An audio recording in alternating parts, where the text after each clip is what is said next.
অন্তবাসিনী পর্ব 11 লিখেছেন রিমি ইসলাম। দোতলায় সিঁড়ি বরাবর থমকে দাঁড় হয়ে আছে ধ্রুব।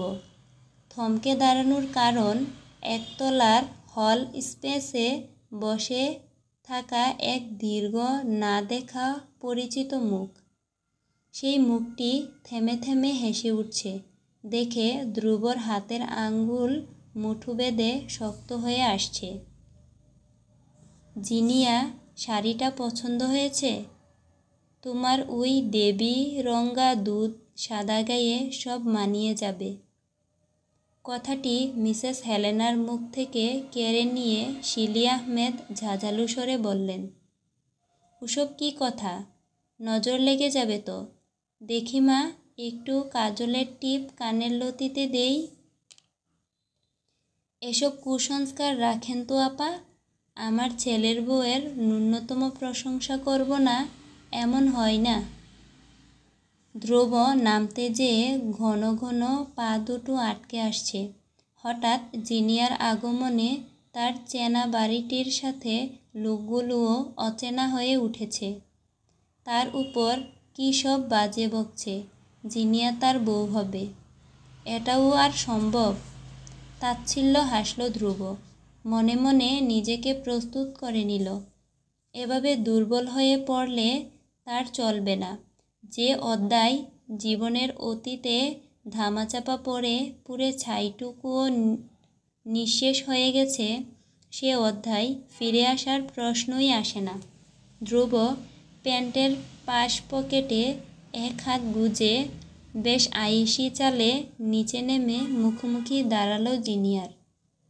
এতক্ষণ আগে যে মেয়েটি খলখল করে হাসছিল, ধ্রুবকে দেখা মাত্র তার হাসি হাওয়া হয়ে যায়। ধ্রুব খুব স্বাভাবিক হেসে বলল, এসব কি মা? নতুন মেহমান দেখছি, ব্যাপার কি? হেলেনা বেগম থতমত খেয়ে বললেন, রাগ করিস না বাবা, যা করছি সব তোর ভবিষ্যতের কথা চিন্তা করেই। তোর আর জিনিয়ার বিয়ে। ধ্রুব কথা কেড়ে নিয়ে বলল, কামন মা, তুমি আমার আধুনিক মা হয়ে এই সব ট্রিপিক্যাল ফিল্মি লাইন ঝাড়ছ? I can't believe. শুনো, এইসব আবর্জনাকে বাইরে ফেলে দিয়ে এসো। আবর্জনা ভেতরে থাকলে ঘর গন্ধ হয়। জিনিয়া এবার চমকে তাকালো। ধ্রুব তাকে আবর্জনা বলল? এতটা ঘৃণা জমেছে ওর মনে? ভাবতেই চোখ ছলছল করে ঝাপসা হয়ে উঠল এবং কেঁদেও দিল। জিনিয়া অভিমানী স্বরে কান্নারত হয়ে বলল, ধ্রুব, কি চাও? তোমার পায়ে ধরি? আমি সেটা করতেও প্রস্তুত, কিন্তু অন্তত আমাকে ফিরিয়ে দিও না। কয়টা ছেঁকা খেয়ে এসেছ যে এত তফাৎ তোমার মাঝে? অটোমেটিক নিশ্চয়ই ঠিক হয়নি। But I am sorry, I can't accept you. তুমি কি বলেছিলে বিয়ে করবে আর বাচ্চা নিবে না? সি, আমি বিয়ে না করেই প্রথমে বাচ্চা নিতে চলেছি। আমার বিয়ে টিয়ে লাগবে না, তাই তোমার প্রয়োজন নেই। So get out. তুমি জানো আমার রাগ খুব খারাপ। এবার বললে সেটা সেকেন্ডে টাইম রিপিট করি না। জিনিয়া ভয়ে মুখ এঁটে নিল। এমনকি ধ্রুবর সামনে বাড়ির অন্যরাও কথা বলতে সাহস পেল না। ছেলেটা মারাত্মক জেদি। কখন কি করে বসে একমাত্র আল্লাহ জানেন। গুনগুন সদ্যই বিকেলের একটা তরতাজা ঘুম রেখে খোলা মনে উঠছিল, আর তখনই নিচ থেকে ধ্রুবর চেঁচানোর শব্দ পেয়ে ছুটে এলো। সিঁড়ি ভাঙার সাহস না পেয়ে উপরে দাঁড়িয়ে দেখতে লাগলো। নিচে অপরিচিত মুখদারি নারীকে দেখে না শুনলেও বুঝতে পারল ধ্রুবর রাগের উৎস হয়তো সেই। তারপর আবারও হেলেনা বেগমকে উদ্দেশ্য করে ধ্রুব বলল, আর মা, তুমিও পারো বটে। কোথাকার কোন ডাস্টকে আমার বউ বানিয়ে আনার স্বপ্ন দেখে নিলে। তোমাদের কাছে সব স্বপ্নের মতো না? বাস্তবতা বুঝো না? আর কদিন বাদে আমার ছেলে বা মেয়ে তোমার কুলে খেলবে, আর তুমি খুঁজে চলেছ আমার বউকে। এত বউ দিয়ে কী করব? তোমার বুড়ো বয়সে যা প্রয়োজন তার ব্যবস্থা করেছি। এখন বউ নামক আপদ নিয়ে তোমার কাজ কি? হেলেনা বেগম বুকে জমা কষ্ট নিয়ে বললেন, আমার কাজ না থাকলেও তোর আছে। সারা জীবন একা নিঃসঙ্গ কাটিয়ে দিবি, আর আমি বসে বসে দেখব? কত করে বললাম বিয়ে কর, শুনলি না। বাধ্য হয়ে আমাকেই ব্যবস্থা করতে হলো। জিনিয়াকে তুই আজও মন থেকে ভুলতে পারিসনি, আর সেও তার ভুল শুধরে তোর কাছে ফিরতে চাচ্ছে। তুই আর কিছুদিন একা থাকলে পাগল হয়ে যাবি। এক পাগলামির ফল এই তো ঘরে বসে আছে। কি এক বাদী ধরে এনে তার পেটে আবার এ বংশের বংশধর ছেড়েছিস? তোর রুচি বলে কিছু আছে? নিজের মায়ের মুখে এহেন কথা শুনে ধ্রুবর মনে হলো তখন বাড়ি ছেড়ে চিরতরে গুনগুনের হাত ধরে বের হয়ে যেতে।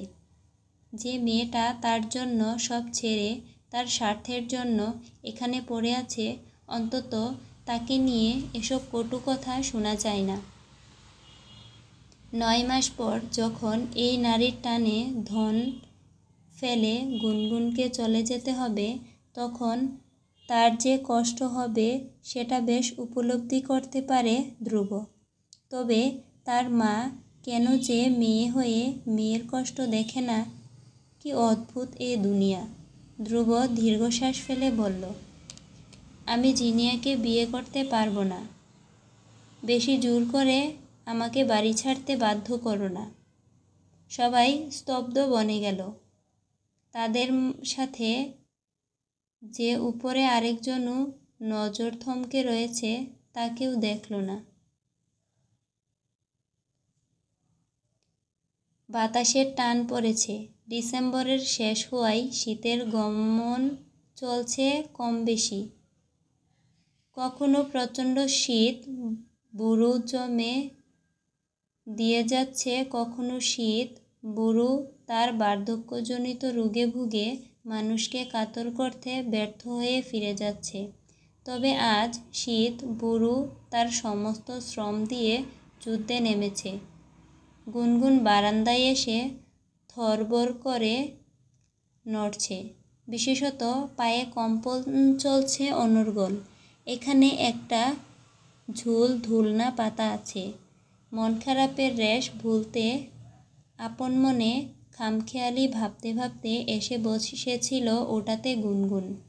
আর এতেই শীতবুড়ো পরাজয় মনে হয় গুনগুনকে হারাতে শত চেষ্টা করে যাচ্ছে। কোথাও একটা হারানোর সুর পাচ্ছে সে। ধ্রুব বিবাহ উপযোগী একজন প্রাপ্তবয়স্ক ছেলে। বাবার বিজনেস হাতে ধরেই অতি অল্প সময়েই নিজের যোগ্যতা প্রমাণ করেছে। পরিবারকে ঠিকমতো সাপোর্ট দিচ্ছে। এখন যদি কিছুর কমতি হয়েছে সেটা হলো বিয়ে। সবাই যদি তার বিয়ের জন্য চিন্তিত হয় এতে দোষের কিছু নেই, এটাই স্বাভাবিক। এভাবে কতদিন ধ্রুব খড়কুটো একা রসহীন একটা জীবন কাটাবে? এক না একদিন তাকে সংসারের বাঁধনে বাধা পড়তেই হবে, আজ হোক বা কাল। সারোগেসির মাধ্যমে বাচ্চা নেওয়া নিতান্তই তার জেদের ফসল। জিনিয়া যখন বলল সে বিয়ে করলেও বাচ্চা চায় না, তখন সেই ক্ষোভে এমন একটা স্টেপ নিয়েছে ধ্রুব।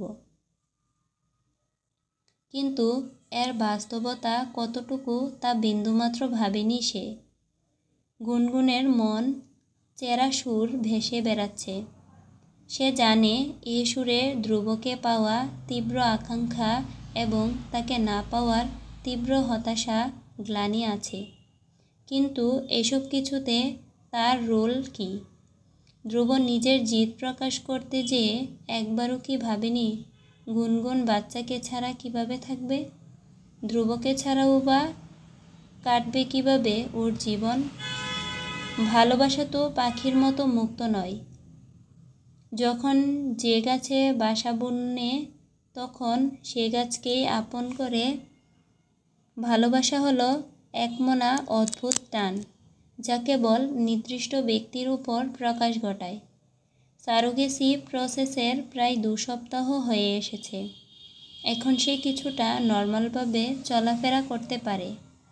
গুনগুন বেরিয়ে গেল ঘর থেকে বাড়ির মূল ফটক পেরিয়ে গেট ফেলে বের হয়ে এলো। গন্তব্য তার জানা নেই। মনে হচ্ছে যেদিকে দু চোখ চলে যায় সেদিকেই সে চলে যাবে। রাস্তার ধার ঘেঁষে উদ্দেশ্যহীন হয়ে হাঁটছে গুনগুন। ধ্রুব জানলে ওকে কী করবে সেসব মাথায় নেই ওর, মাথায় রাখতেও চায় না। এক রাতের জন্য সে মুসাফির আগামীর কথা ভাবে না। তারা চিন্তা চেতনা হয় কেবল বর্তমান কেন্দ্রিক।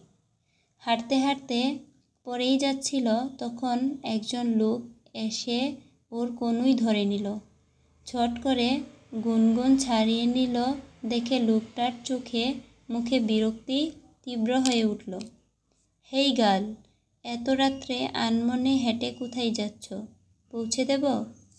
গুনগুন এবার চোখ হেনে তাকালো সামনের লোকটিকে দেখতে। ফর্সা রঙা তারই বয়সী ছেলে, যথেষ্ট লম্বা চিকন শরীর, চুলগুলো অপরিপাটি। সে গুনগুনের দিকে মুখ বিকৃত করে চেয়ে আছে।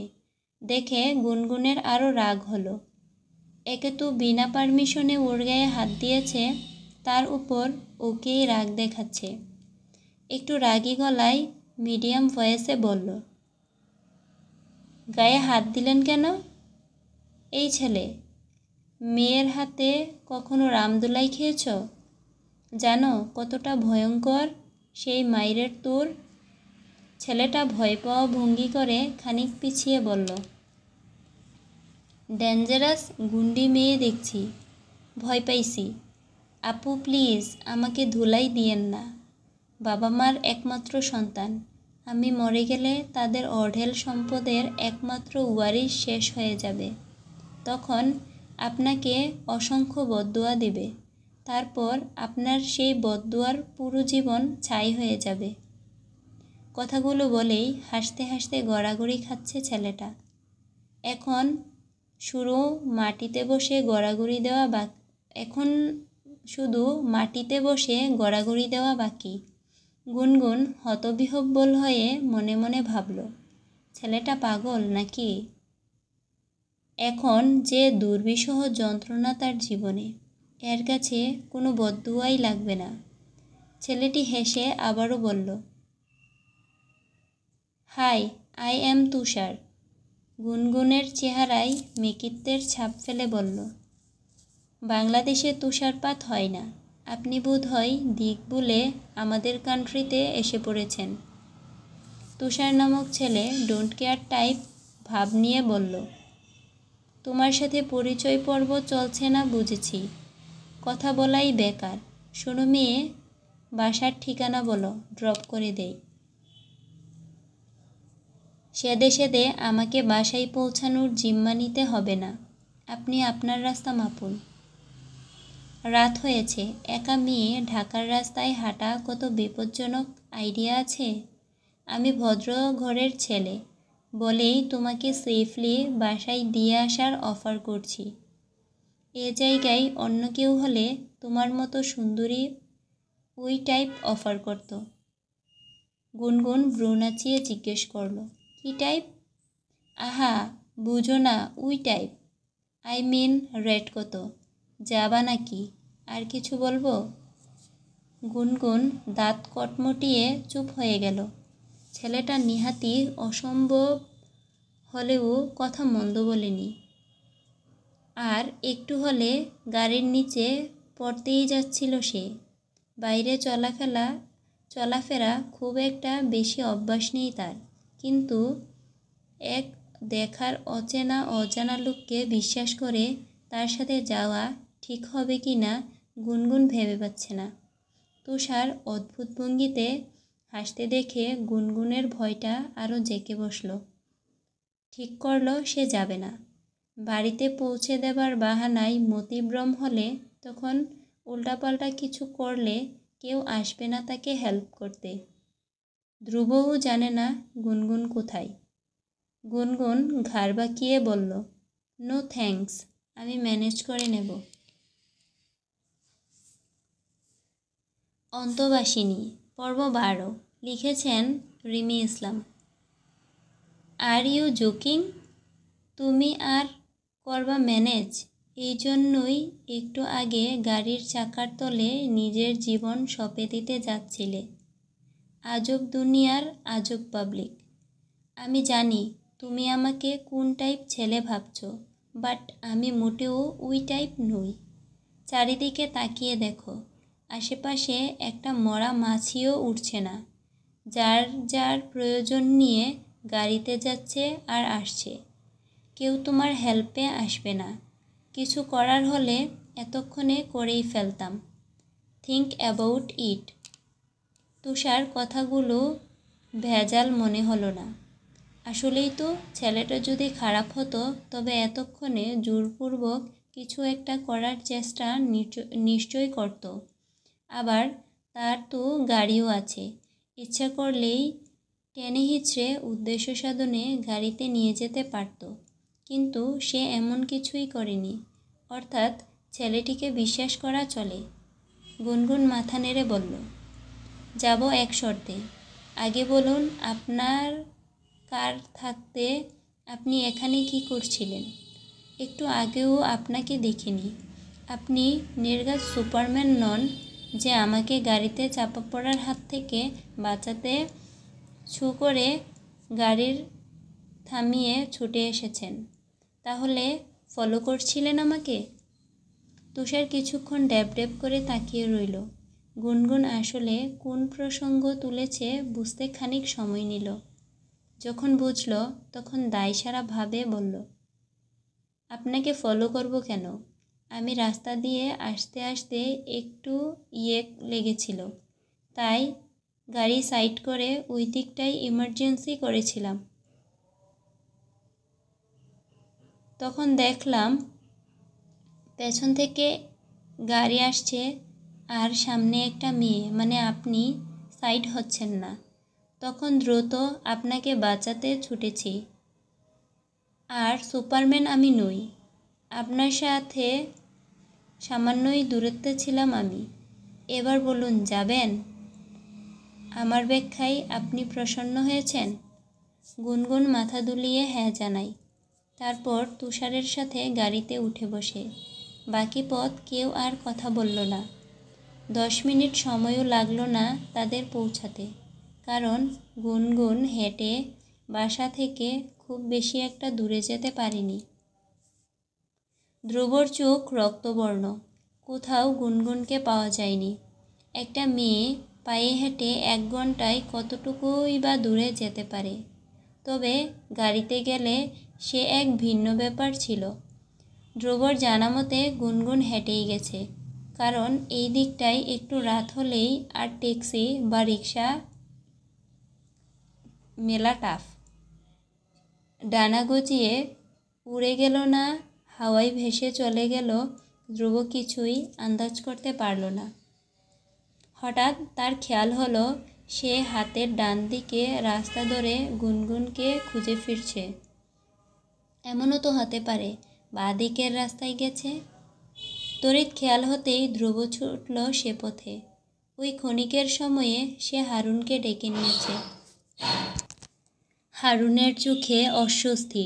সামান্য এক মেয়ে তার স্যারকে পাগল করে ছেড়েছে। কি যে পাগলামো করছে স্যার! একটু আগে তো হারুনের মনে হয়েছিল তার ধ্রুব স্যার রাস্তায় বসে হাউমাউ করে কেঁদে ভাসাবে। এত শক্ত সামর্থ্য ছেলে এক মেয়ের জন্য নরম কাদা হয়ে পড়েছে। এই জন্যই বলে মেয়েরা চাইলে সব পারে। আজ হারুনের 5ম বিবাহবার্ষিকী। বউয়ের সাথে ডিনারে বাইরে যাওয়ার সব প্ল্যান গুনগুন নামক আপদের জন্য ভেস্তে গেছে। তাই হারুনের না চাইলেও মুখ থেকে বিরক্তসূচক আওয়াজ বের হচ্ছে। ধ্রুব হঠাৎ থেমে হারুনের দিকে তাকিয়ে কাঠ গলায় বলল, হারুন, তুমি খুব বেশি বুথাই ফিল করলে চলে যাও। একটু থেমে থেমে চুচু করে অদ্ভুত শব্দ করা বন্ধ করো, না হলে সব রাগ তোমাকে ঝাড়লে রাগের উত্তাপ গলে পড়বে। হারুন মুখ কাচুমাচু করে বলল, স্যার, ব্যাপারটা আসলে সেরকম না। আমার আজ ম্যারেজ অ্যানিভার্সারি। আপনার প্রতি আমার প্রচণ্ড শ্রদ্ধা আর ভালোবাসা, বিরক্ত হবার প্রশ্নই আসে না। কিন্তু স্যার, ওই মেয়েটারে আমার শুরু থেকেই অপছন্দ। তার উপর আজকে যে কাণ্ড ঘটাইছে, আমার তো ঘোর সন্দেহ নিশ্চয়ই তার প্রেমিকের সাথে দেখা করতে গেছে। আমরা অযথাই পেরেশান হচ্ছি। সময় হলে নিজে থেকেই চলে আসবে।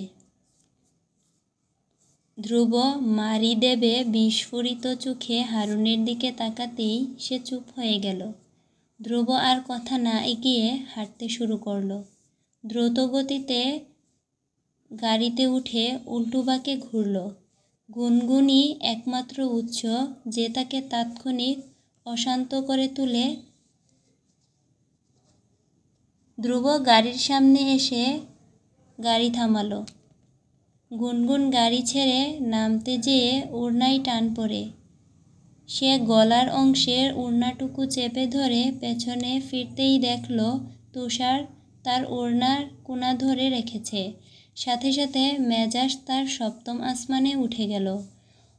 হতচ্ছাড়া ছেলের সাহস তো কম না, তার ওড়না ধরে পথ রোধের চেষ্টা করছে।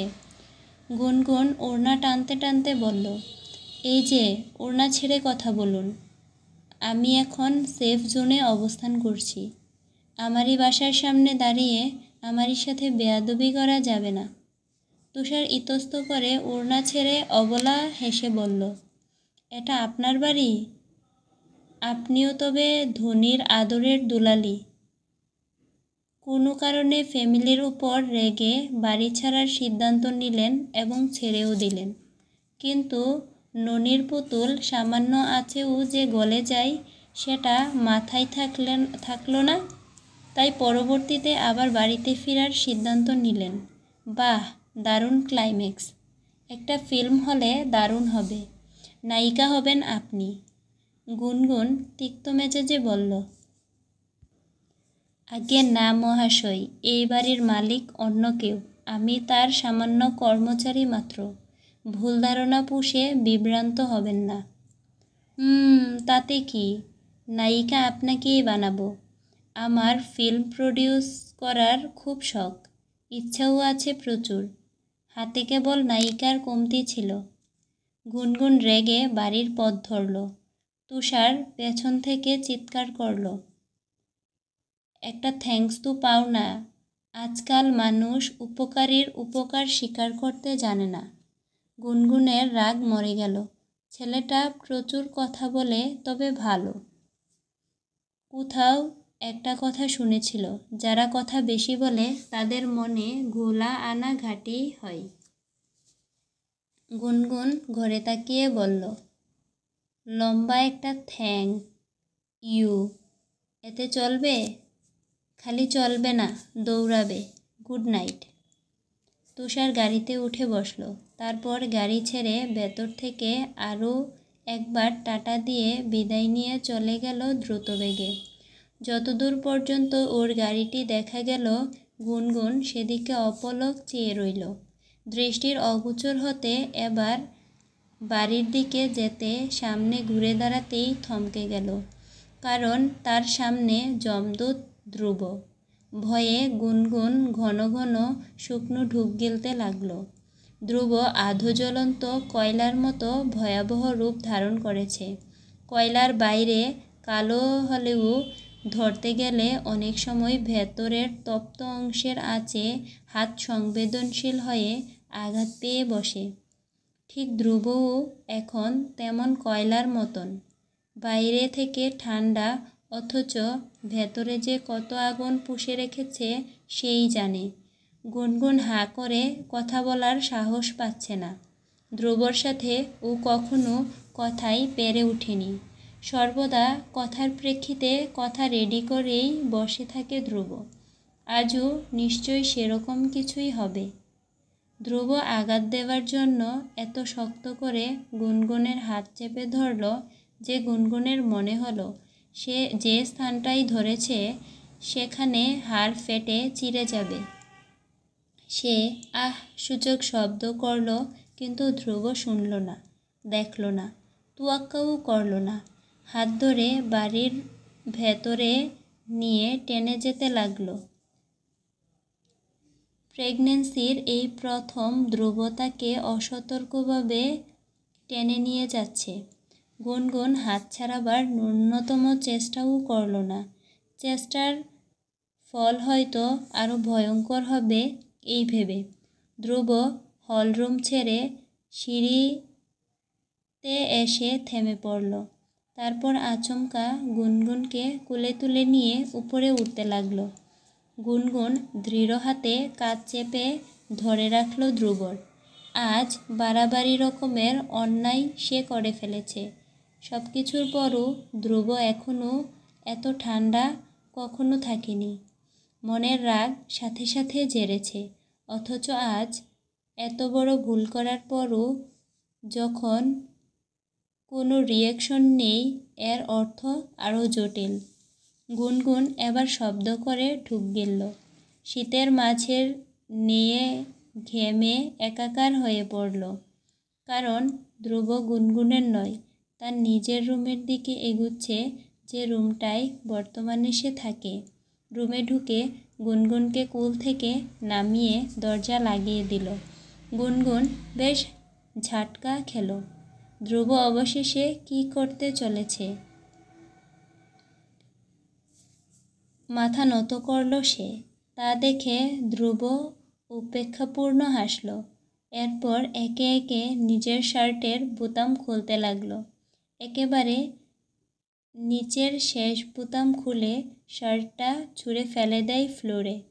গুনগুন এবার মাথা নত রেখেই চোখ বন্ধ করে নেয়।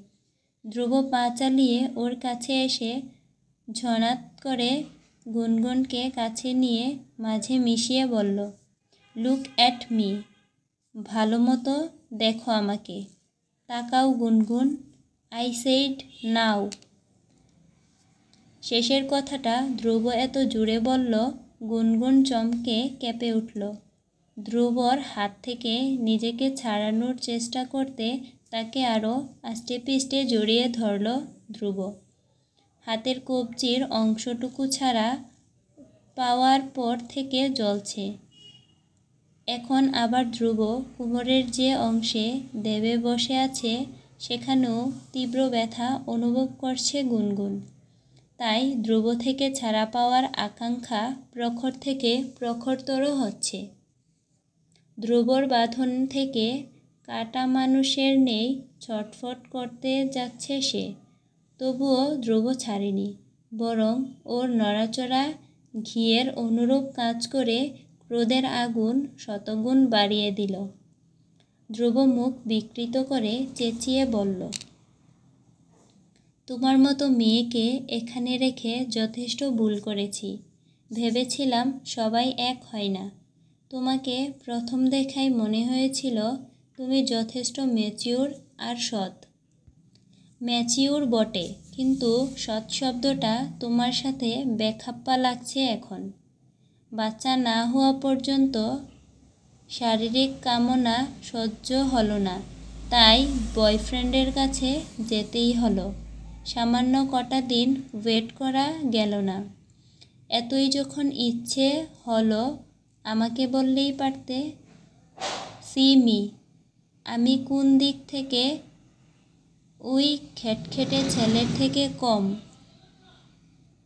কি নেই আমাতে? বললেই হতো আমি মানসিক নই, সব দিক থেকেই তোমার ওভার চয়েস হতাম। গুনগুন কুঁকড়ে দূরে সরতে চাইল। এত নিচু কথার বক্তা ধ্রুব ওর ভাবতেও গায়ে কাঁটা দিয়ে উঠছে। ঘৃণা করতে ইচ্ছে করছে তাকে, কিন্তু ঘৃণা নামক বস্তু অন্তত ধ্রুবর প্রতি আসে না। কেন? ধ্রুব কি এখনও তাকে চেনেনি? টাকার বরাবরে ধ্রুবর সাথে পাল্লা দেওয়ার ক্ষমতা না রাখলেও চরিত্রের হিসেবে সে কোনো অংশে কম নয়।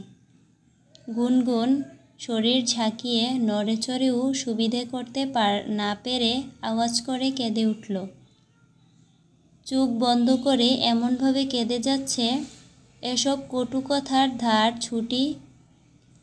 ছুরি কিংবা বিষের চেয়েও ধারালো, তীব্র। আর সহ্য করতে পারছে না, নিতে পারছে না এত ধারের আঘাত। ধ্রুব কি আজ তার কষ্টগুলো দেখছে না? এতটা পাষাণ্যতার পরিচয় না দিলেও খুব বেশি অন্যায় হবে কি তার? গুনগুন মনে প্রাণে এ ধ্রুবকে চাইছে না। তার স্পর্শে গুনগুনের শিহরণ জাগছে না, বরং জ্বলন বোধ হচ্ছে। খামচে নিজের শরীর নিজের শেষ করতে ইচ্ছে করছে তার। কি করবে? কেন ধ্রুব তাকে আলগা করছে না? মুক্তি চাই